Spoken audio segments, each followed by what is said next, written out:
All right, hello everybody. I'm just hopping on to share some more information about the Dialogic lesson series assignment that is coming up for kind of your final project for our class.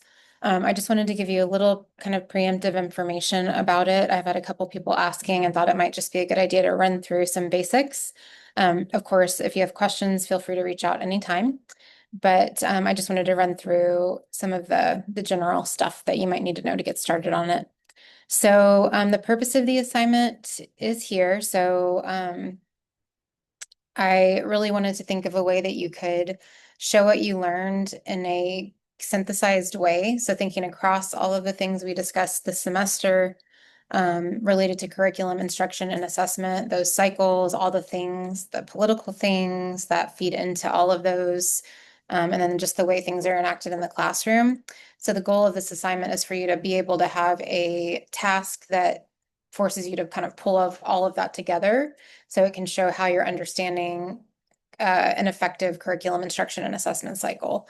So I did leave some room for creativity and practicality in the assignment, but I wanted you to really be able to bring those ideas together in a synthesized way.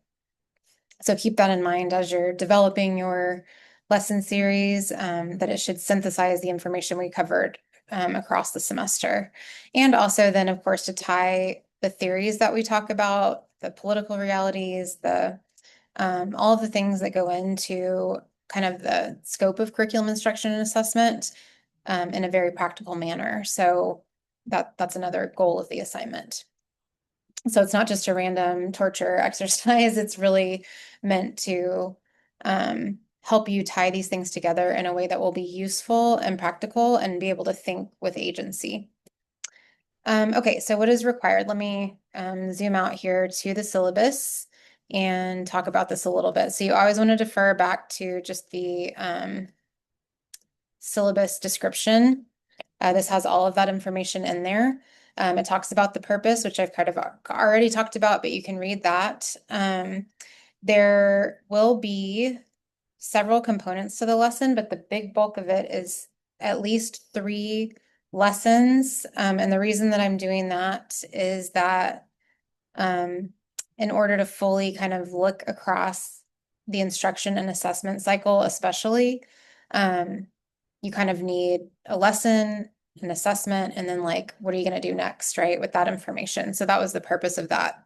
It doesn't have to be like 3 massive lessons. It's just to get your thinking around, okay, what are some instructional techniques that would be really effective with this content that I've chosen? It can be, something that you're very comfortable with. It can be content that's like not even in the current curriculum. I've had students in the past do things like outdoor education, or like if you're in a different context, it can be related to whatever your context might be. So it doesn't have to be purely academic, TEKS-driven curriculum. It's kind of another area where you can be creative is what are some things that you think would be interesting in terms of the educational space, and then how would you design lessons around those? Or you can, of course, go with the more traditional standard TEKS-driven curriculum. But anyway, all that to say, you will have a series of 3 lessons that are robust and ideal in terms of curriculum instruction and assessment. So what I mean by ideal is if you're thinking kind of like pie in the sky in a perfect world, what would this series of 3 lessons look like? That's what I want you to focus on. So it's not, I have to worry about this constraint and that constraint. It's more like, I know these are the most effective things in terms of curriculum instruction and assessment, and here's how I would apply them to write 3 lessons. I hope that makes sense. So I'm looking for you to be very idealistic, be very teacher agency driven, and be very intentional with your decisions across these 3 lessons. The lesson should also have a dialogic or memo component, meaning just like our dialogic notes that you take for the readings. So that just means that you should have some kind of explanation, and that can be like a whole separate document. It can be in the margins. It can be, italicized. I've had students do it where they're like, lesson is normal, and then there's like these italicized portions within it that's like their thinking, the dialogic part. And the purpose of that is just so you can talk me through like, okay, I picked this content because for this age student, I think this is a really relevant thing for them. I chose to focus on this just because of the scope of the assignment. And then I use, then you talk about like maybe the first activity, and then it's like a little dialogic piece about I designed it this way because it's developmentally appropriate. And I know from what we talked about in class that this is a really effective teaching technique, something like that, depending on what you're doing. But that you get the idea that it's like a not just the lesson plan, but then also your thinking and how are you applying those concepts from class in a way that I can see them in your lesson planning.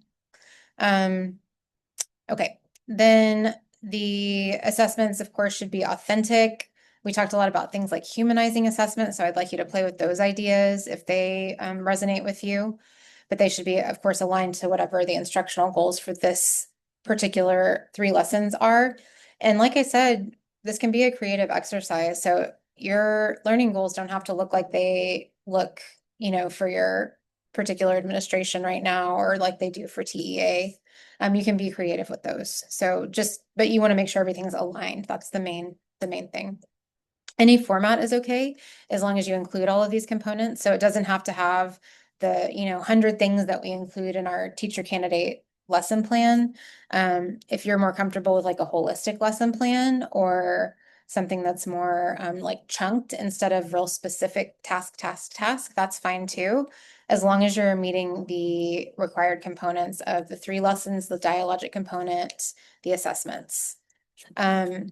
You will not do a formal presentation, but on the last day of that we meet as a class, you will be sharing your draft. It should be a pretty good draft by then with a small group so that you can get feedback, and then you'll turn it in on the last day, which is I think December 8th is what I have in the calendar. So we won't do a formal presentation for these like we are doing for the policy briefs, but you will have that class time to get feedback. So you should come with a good draft. But those are all the components. So like I said, here's some additional things to remember, that creativity is encouraged. So I really hope that you take what we've talked about in class and think outside the box. So again, it could be like a non-traditional content matter. It could be an assessment that's like kind of, wild seeming like in a traditional classroom context, but that you think would be really effective. Like those, we talked about the portfolios, we've talked about different ways of grading mastery type learning, anything like that is encouraged. Even the way that you present your lessons can be creative. So if you want to include, I think I put, down here in the 4th bullet, incorporating any components visually, like if it makes sense for you to like somehow show like lesson 1 connects to lesson 2, connects to lesson 3 in this way, or in a graphic representation or a visual. I'm open to that. It doesn't have to be a traditional lesson plan format. And in fact, I encourage you to think about what would be a more effective way to show what your lesson plans are. So just think outside the box. Emphasize the dialogic nature. So make sure you're really making your thinking clear and connecting that theory and practice piece for me.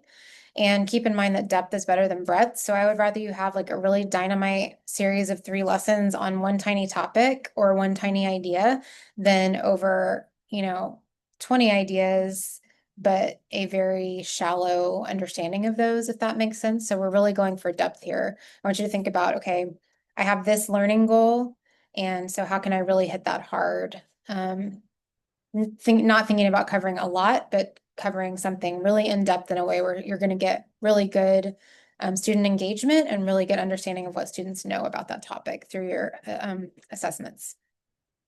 Make sure you reference our readings and class activities. I'll be looking for that especially in the dialogic portion, but certainly you can cite things throughout, and be prepared again to share in a small group during that peer feedback day that we're going to have coming up. Okay. And lastly, okay, so here's the dates. December 1st is when you're going to bring a good draft to class for peer feedback. So you should just have a pretty good idea of what you're going to do. If you have things kind of already laid out, that would be even more helpful. And certainly you want to have your instructional and assessment pieces laid out so that you can get good feedback on that. And then December 8th, the final assignment is going to be due on Canvas, just like with everything else. So those are kind of the high points. So I hope that is helpful and at least can get you started on your assignment. We will talk about it in class, of course, coming up here next time we meet. And I'm always available for questions or meetings if you would like to discuss your Dialogic lesson series individually. Hope this was helpful, and I will see you guys next time. Thank you.